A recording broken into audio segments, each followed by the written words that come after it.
I've never met a teacher who's not just going above and beyond. I'm not saying that they don't then burn out and then get a little bit resentful over things, but I've never ever met someone who isn't there for the right reasons. And I've never ever met a school leader who's not trying to look after their staff. But at the end of the day, strong relationships is key. And we are, as you said, on autopilot. We're just go, go, go. We're not stopping and reflecting. And that's something I'm just trying to get the education system to slow down a little bit and actually just stop and reflect and get some clarity, because we are just running so fast. And I think one of the biggest things that I've learned in this identity shift and career change has been how much I was running on autopilot, how much I've now learned about myself. And that's actually can be quite confronting. This podcast is your go-to guide for landing your dream job. Think of it as your free masterclass packed with all the tips, advice, and strategies you need to take your career to the next level. Hi, and welcome to episode 6 of Career Reshaped. I'm Pauline. I'm Natasha, and we would like to introduce our guest today, Aimee. With over 15 years in education as both a teacher and school leader, both in Australia and internationally, Aimee has witnessed how in the hustle of daily demands, staff wellbeing often slips down the list of priorities. She's become a sought-after speaker, sharing her message on stages both nationally and internationally, advocating for the importance of collective staff wellbeing in schools around the globe.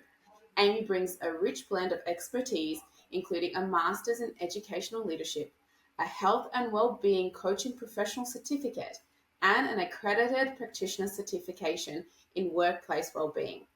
Her insights are further enriched by her podcasts, Reflection of School Leaders and Wonders of Wellbeing, 2 podcasts.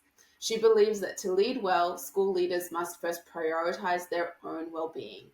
Through her work, she supports leaders to take meaningful and intentional action toward fostering a positive team culture and a thriving school community, all while keeping a well-being focused lens on the forefront. Amazing.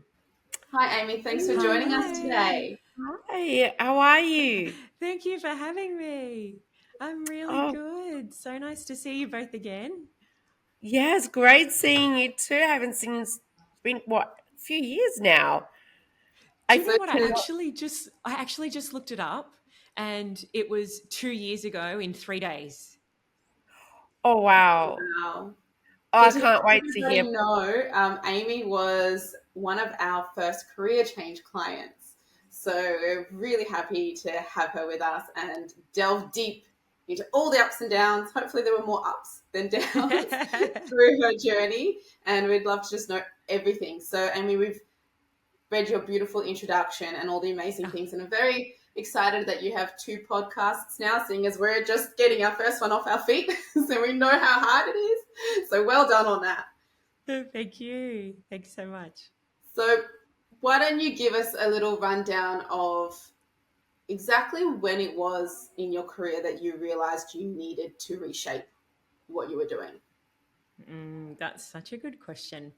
I think it's a little bit of a combination of things, as always, and kind of a build up, I guess. It was like one morning I woke up and I was like, wow, this is what I need to do. But definitely moments where more change or the direction of change started to happen. We moved to Tokyo in the middle of the pandemic, and I was a teacher at the time. And I thought that a new setting, a new curriculum, a new way of life, living on the other side of the world, would perhaps reignite a little bit of passion that I felt I had lost as a teacher and as a school leader. And I think, if I'm really honest with myself, the reason that we went to Japan was because I was feeling a little bit of a lack of connection to my role in Australia as an educator. And I thought that, wow, maybe I just needed to just mix things up a little bit. Maybe if we move over to the other side of the world, maybe if I teach a completely new curriculum in an international school for the first time, it will sort of reignite this passion for something that I had honestly for 10, 12 years woken up every day absolutely loving what I did. But that was starting to change. So I think it was a combination of things, but I really actually started to feel emotionally exhausted from the role. I was starting to get cynical about it. I was starting to be someone who just wasn't enjoying what I was doing. I was becoming quite negative about what I did and the space that I was in. And I actually started to almost reduce my sense of accomplishment. Like I was feeling like I actually wasn't doing a good job at what I was doing. And the more I actually dug deeper into it, I'm like, ooh, there actually are components of burnout in there that I had never seen. And I don't use usually the language of, oh, I burnt out, so I now do this. I don't think it was just that. I think it was a combination of things, but it really was those three things that when I do look into well-being and I do look into burnout, I think, wow, they really were three things that I think I felt for a long time. And I think they ended up being the catalyst for why I ended up getting in contact with you guys. Yeah. And Fair that is really interesting because there are a lot of teachers that we do speak with, and burnout in your industry is real, especially when schools don't really put a lot of effort into well-being and making sure that their teachers are coping with the workload, because you get it from the students, you get it from the parents, you get it from the government. Like, you're being talked at from all angles, and it's not just when you're at school. You got to bring everything home, and we know teachers that respond to their students at 9 p.m. at night, and it's because they feel a duty to do it. They know they don't have to, but you connect with your students, and teachers really, really do start to thin out. It's a very stressful job. And it's a shame as well, because the role of a teacher is so important, so significant. Like, you see the kids more than we do at times, and you are helping to shape that next generation. So the good teachers are getting burnt out, they're leaving, and what's left, like what's behind, and that's also quite scary. But I think Natasha and I didn't even realize the magnitude of how hard and how emotionally and mentally and physically draining the role is, until we went and did a careers expo, and it was a 3-day expo, and on the first day it was a Friday. So that's when a lot of the schools, like the high schools, came in, thinking about, okay, what's next, what's after high school. And we were shocked with how many teachers approached us almost in tears, like, can you help me? Like, it was like, we couldn't believe it. Like, wow, like, we didn't realize that it was like that. So now with my kids, I have such a different respect for the teachers. I always thank them, and I'm so appreciative of what they do, because they do go over and above. Absolutely. Absolutely. And I think I had always, like, my family would say, I had always said once I got into education that I'd only be a teacher for 10 years. And I don't know where that stemmed from, but I think also, and that's why I feel like it's a combination of things. And I don't necessarily pin my story to the fact that I burnt out as an educator, because I think it's a combination of things that I never actually saw myself in the classroom for a really long time anyway. So that's why I think it was a combination of things. And the more I did some self-reflection and did some research and things, I then realized, oh, hang on a minute, these components are exactly how I was feeling. But it was also a combination of other things. Yeah, fair enough. That's fair. So then what? Okay, you had that realization that, okay, maybe this is the stop of this career path for me. What next? What motivated you to go down this new direction? Because you could have gone down any path, really. Mm-hmm. Well, I mean, we showed you many paths. Yeah, absolutely. Yeah, absolutely. So I think I'm just so lucky to have my husband as my number one supporter, and he was actually a massive catalyst for this. I'm not sure if you guys remember, but I had obviously been talking about, some would say whinging, but I would say talking about this idea of, like, what can I do? Like, I'm not happy where I am. I'm not feeling like I'm the best version of myself. I don't feel like the students and parents and schools are getting the best version of me as to what I have been able to produce before. What am I doing? Like, where am I going to go? And obviously this had been an ongoing conversation in our house. And quite a few times my beautiful husband Eric had said, maybe speak to a careers coach. I'm like, nah, don't need that. I should be able to work it out on my own. And I think just very gently, he just sort of like dropped some seeds over time. And I think he could tell that I was becoming perhaps a little bit more curious, or he'd go to say something about it and I'd actually listen rather than just dismiss him. And one day I got home from work and he said to me, oh, Ames, I've got something to share with you. I was like, yeah. He's like, oh, I did reach out to these career girls who are in Melbourne. And I just think I'd really encourage you to jump on a call and just have a chat. And that's honestly where it started. And here we are. So that was definitely the first step. Yeah. It's really amazing to have someone like your husband that's really rooting for you. And I'm sure everyone has someone like that in their lives, but to have someone in your home, so every day supporting you, it makes such a tremendous change into you as well, because he's motivating you and pushing you as well, which is fantastic.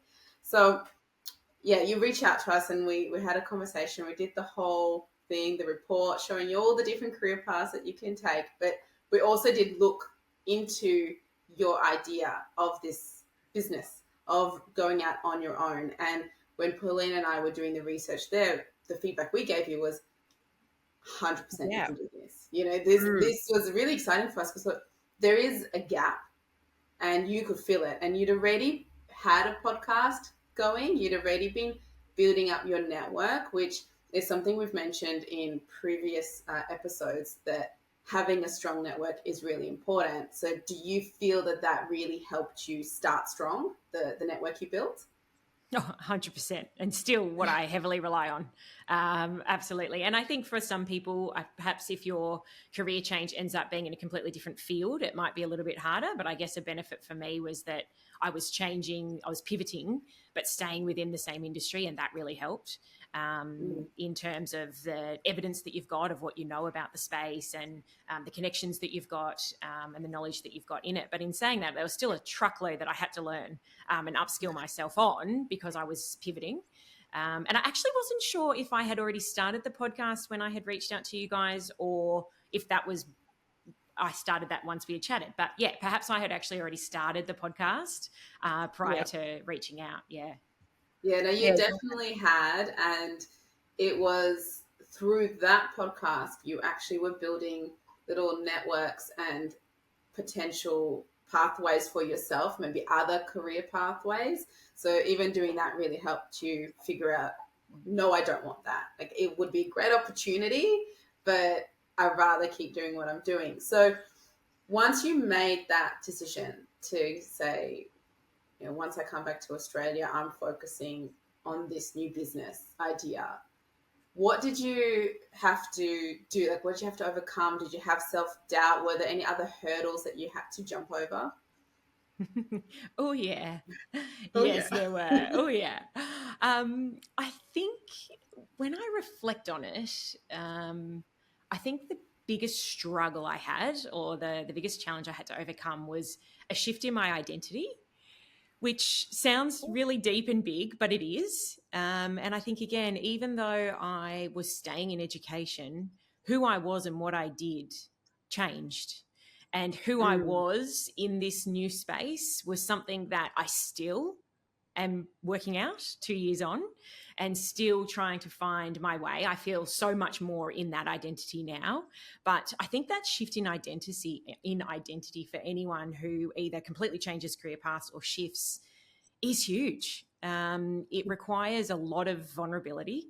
And I think we, as a leader in a school, I tried to foster a lot of vulnerability in my leadership practice and be authentic in what I did. But it looks so different when you change paths. Your comfort zone, you're constantly stepping out of, the fears that you've got of stepping out of those comfort zones, the courage that you have to find within yourself and from the people around you is just huge. So I think the shift in identity was probably the biggest struggle that I faced. But something that's also I really struggled with was the difference between what productivity looked like in my old role and in my old self, and what productivity looks like in my new space. And that's still, again, something that I'm working on, is because as an educator, what does a productive and efficient day look like compared to someone who's starting a new business? It just looks so different. And the emotions that evokes in how I spend my time, what I spend my time on, why I'm spending my time on that, was just huge. And in amongst all of that, it's upskilling yourself in your capabilities, in your skills, in your knowledge, were all obstacles that I have overcome or am overcoming. I would never say that you're totally over the other side and then you never have to think about it again. It's an ever evolving journey, but they were probably some of the biggest things. Yeah. Well, I think even for us, like, I feel like there's not enough hours in the day when you own your own business. And I also feel that you could have a really productive day, but feel that you've only accomplished such a small little amount, but it does add up. And sometimes it is also about planting those seeds, and you see those results down the track. You just got to trust the process and just know your end goal and just keep going one step at a time. So that's the key. That's the hardest part though, is trusting the process and trusting yourself to get to that next stage. And But you got to do it. celebrating each win, even if it is Mm, tiny, even if it's, mm. yeah, I've updated my filing or my accounts today. That's all I had time for, but I did it, you know? And it's still necessary. Had to be done. You know? Absolutely. Absolutely. Absolutely. Acknowledging the small wins, like chipping away Yeah. slowly. And sometimes sometimes you rely or lean on your relational support for that sometimes you can't see it yourself. And that's okay. So having people around you helping you identify where the small wins have been has also been really powerful. So whether that is my beautiful number one supporter, Eric, my beautiful family, friends, a business coach. I've had a few different business coaches, mentors, just people in your life who can acknowledge and recognize those wins that maybe you're a little bit blind to is also really important than just putting that on yourself to find and to follow. See, it That's sounds so like true. it's like raising a kid. It takes a village. It's the same. You can't do it all on your own. And yes, you are the one putting in all the work, but you need other people then to support you and help you in other aspects of your life. Yeah, absolutely. Absolutely. And it's also a human need that one big thing in the education space is around educators not feeling valued and appreciated. Like it's a really big issue at the moment. And I'm like, it's actually beyond education. It's not the only, it's actually a human need. Like we actually need that recognition and appreciation and validation of what we're doing. So the moment that you know something's really big and important to you, but someone else is validating that good on you for doing it or congratulating you for doing something or recognizing that you're doing something that's stepping out of your comfort zone and they're going out of their way to do it. It's not just your mum or dad or your husband or your brother or, whoever just saying, good on you. Like your number one support is always going to have that cheer, but it's actually someone that you didn't expect the recognition from that then just boosts your motivation for something. And that is actually a human need. So yeah, that's really important. Purpose gives you true. purpose. And that's one of the key things about living a long and happy life. There's lots of different elements to it, but one of them is having purpose in your life. And that purpose could be different for each of us. But yes, I think, if you're doing something and you feel that there's purpose to it and that you're putting out in the community, definitely impactful. Sorry. So I wanted to ask about, because obviously you've gone and you've done some further studies. You've got some accreditations, some certifications. So a lot of people that we talk to, they have that fear. They go, if I have to start something new, and not necessarily even their own businesses, just shifting their careers, reshaping their careers. I'm going to have to upskill.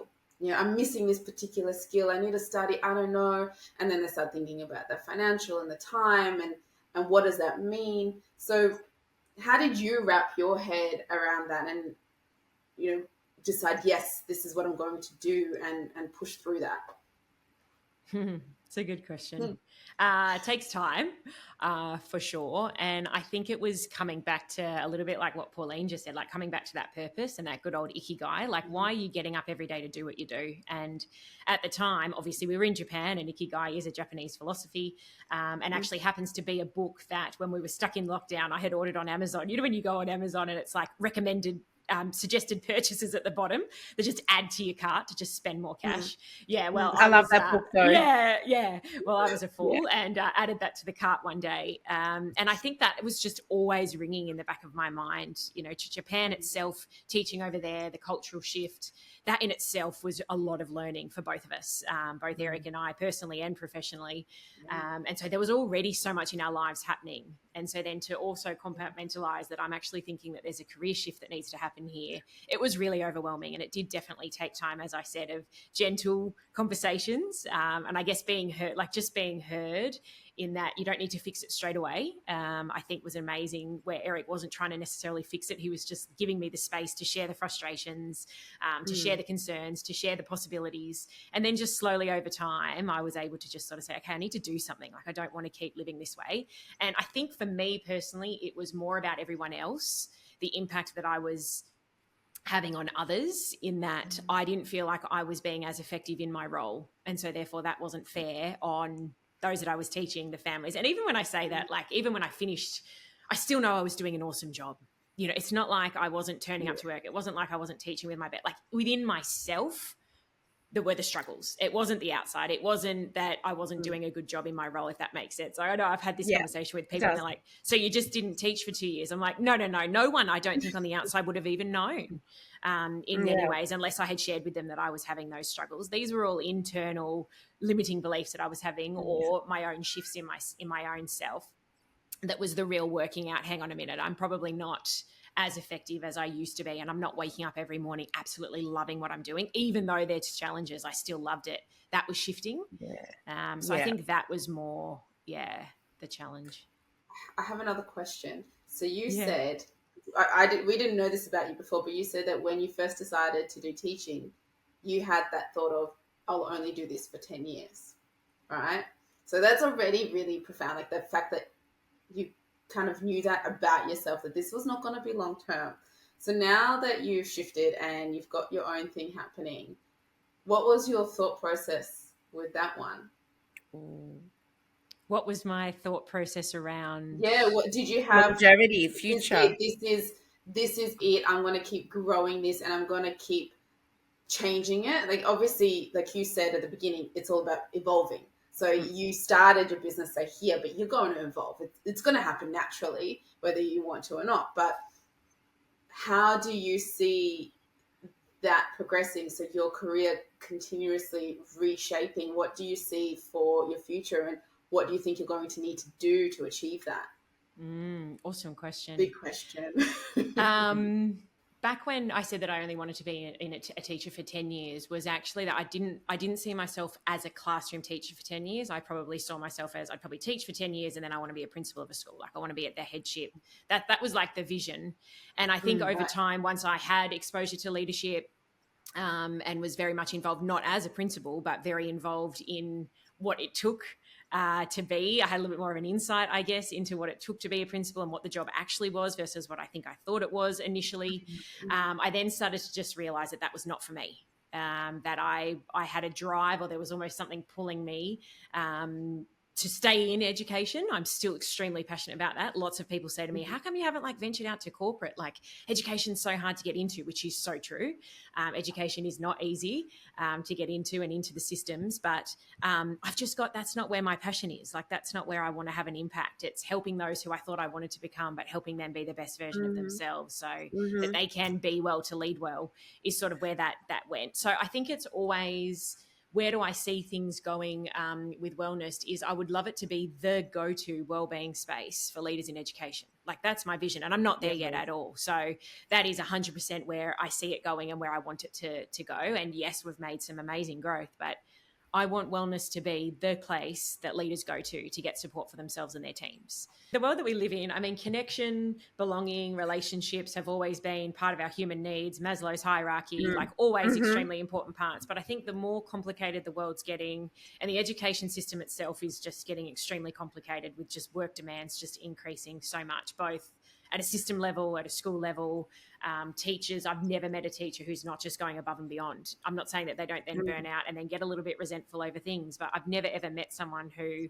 isn't there for the right reasons. And I've never ever met a school leader who's not trying to look after their staff. But I often try to say that, we go to university, and so much of that is heavily about teaching and learning, and as it should be. But where is it helping us become professionals in a professional workspace? Almost that executive functioning skills, and how do we actually connect and build relationships and have a positive team culture as adults, not just at school in a sports team or collaborating in a classroom over an activity that we did or a group assignment at university, but as professionals in a workplace with the demands that we've got. How can we actually turn up to be the best version of ourselves, but then how are we creating that environment for educators in schools? So it's multidimensional. It's so complicated in so many ways, but at the end of the day, strong relationships is key. And we are, as you said, on autopilot. We're just go, go, go. We're not stopping and reflecting. And that's something I'm just trying to get the education system to slow down a little bit and actually just stop and reflect and get some clarity, because we are just running so fast. And I think one of the biggest things that I've learned in this identity shift and career change has been how much I was running on autopilot And as you said, Pauline, how much I've now learned about myself, and that's actually can be quite confronting.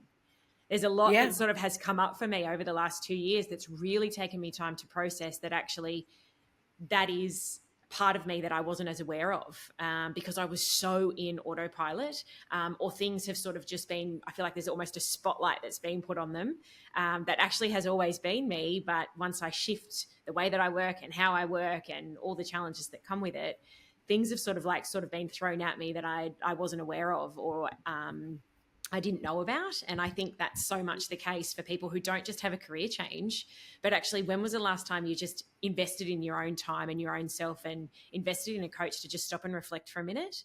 It doesn't have to be for change. It doesn't have to be, but just learning and growing about yourself is really important too. So, yeah, I think that's a massive part. So on that bright note, I have two more questions for Aimee. Yeah.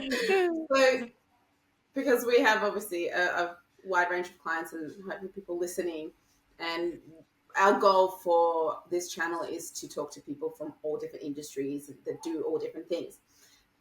So with you having the teaching background and now your own business and wellness and all of that, two questions is: one, what advice would you give to people who are thinking of transitioning into education, into teaching?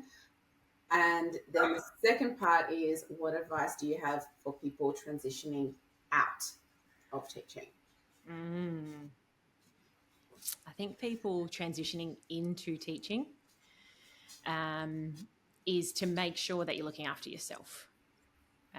It is just so easy to get caught up, and it's so normal to be a new teacher or a new leader or be in a new setting, and you just have all those imposter syndrome thoughts of having to prove yourself. And until you've got evidence that you're able to do certain things, you just work your ass off until you can prove it, and you literally burn yourself out trying to do it. And that actually there's so many little things that you're doing that's already impressing people, like you've got the job for a reason. And so I think those that are going into it, like, you have to prioritize yourself, and that can be really hard. Sometimes you do need to lean on support, external, whether that's a network group, whether it's a coach, whoever it might be. It's okay not to be doing that on your own. Like, lean on support for it, but you have to prioritize yourself. It's so important, and that doesn't mean having really strict boundaries and knowing that this is the only time that I work and I don't work outside of it, because we all know that education is seasonal in so many ways. Like, there's certain terms and certain part of the terms where, yeah, you're going to be giving more than normal, but to be able to balance that out with the other seasons where it's not so jam-packed with things, and where you're able to have a little bit more autonomy around what you give and what you don't, is really important.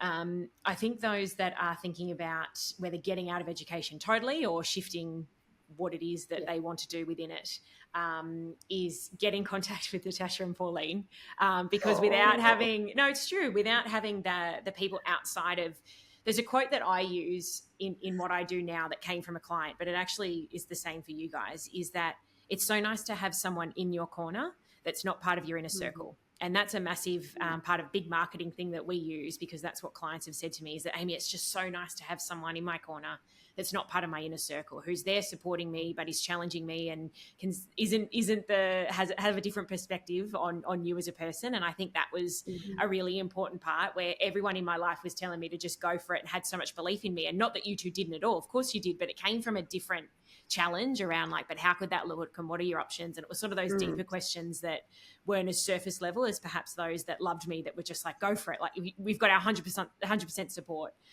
So I think definitely getting in touch with and creating that space to reflect and get clarity, because it's really hard to do that on your own. You can sit with, like, someone can send you some journal questions and you can get a piece of paper and start to journal it, but it just doesn't have the same impact. So I think definitely creating that space for yourself and investing the time and money to have someone to create that space, in that professional space, is extremely important, to connect back to your why and why you're doing what you're doing. When you realized that wasn't what you wanted, what was the feeling? Because there are a lot of people that we talk to that they think, oh, one day, I want to be the director or the CEO or the manager, and then they think, I don't know if I want that anymore. I don't know.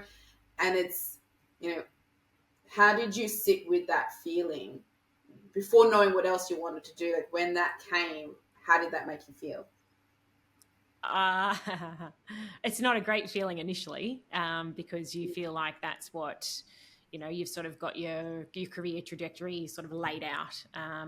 But I think it also at the same time is like everything in life where we're constantly changing and evolving. So if we actually are too set on what it is that we want to do and who we want to become, it's probably unrealistic. So I think as I was growing, both in my profession, but also personally, I was starting to realize that I just don't think I align with that necessarily anymore. It's something that people that you meet in your life, and I had obviously met Eric, and we as a couple had really strong values of fulfillment and travel and being able to do what we do and not having that restriction. Like that was not necessarily a core value of mine 15 years ago when I decided that I wanted to get into education to become a principal. But as things evolved and as we as a couple evolved and as we started to create our vision of what we wanted life to be, certain values had shifted a little bit and it didn't align anymore. I didn't want to be stuck to term time. I didn't want to have to turn up to the same office. That wasn't something that got me excited about life. I'm currently in Thailand in Koh Samui because we're just at the end of a 5-month world travel trip where we've both worked and traveled. Like it's wild. Amazing. Who would have thought that 2 years ago, like we would be doing this trip and we're about to head home after 5 months? It's crazy, and something that, as you said, it might sound all well and good, but my goodness, it's been a bit of a wild 5 months with so many things of how do you manage work and travel, time zones, all those sorts of things. But again, thanking our past selves for having this opportunity. Like, what did it take to get here, and how thankful we are for what we did, but also be really present in the moment is super important as well, whilst also looking for things in the future. So I think it's just that shift in, like, you can't always, if you're too set, then sometimes you're missing out on opportunities that are actually right in front of you. Exactly. And I think that, it was very uncomfortable initially to realize it. But Great I think answer. a little bit naive to think that what I had projected as a 21-year-old was going to be where I landed, at 34. Well, So it was amazing. for being Yes. on our channel today, Love Aimee. it. Really appreciate your time and the advice that you've given to our listeners. I think they've learned a lot, especially the thanking themselves and whoever's wanting to go into teaching or out of teaching. I think you gave very valuable advice there, and we truly appreciate your time. And you are incredibly inspiring as well. And thank you for sharing things with us today that I'm going to take away with me. So this is fantastic. Thank you. Really appreciate it. My absolute pleasure, guys. So nice to see you both again, and thank you so much for the role that you played in my journey as well. It's so surreal to be on your podcast when you've helped me so much 2 years ago. And if there is anyone that is listening that becomes a client or is just listening and thinking, oh my God, like I'm in that same education space and just want someone to listen, like I'm here. I'm most active on LinkedIn, so shoot me a message. I'm more than happy to jump on a call and just chat to you about it. So, Yes, we will link amazing. all of your details to to our, I don't know how YouTube it, but we will link all your details. So where it needs to be, it will be, I promise you. Will do it all. I'll leave it to Natasha. She is the techie person. Okay, I just write resumes. Like, I'll leave it to Natasha. Okay. Thank you so much, Aimee. Thanks, guys. Thanks for having me. Talk soon. Bye.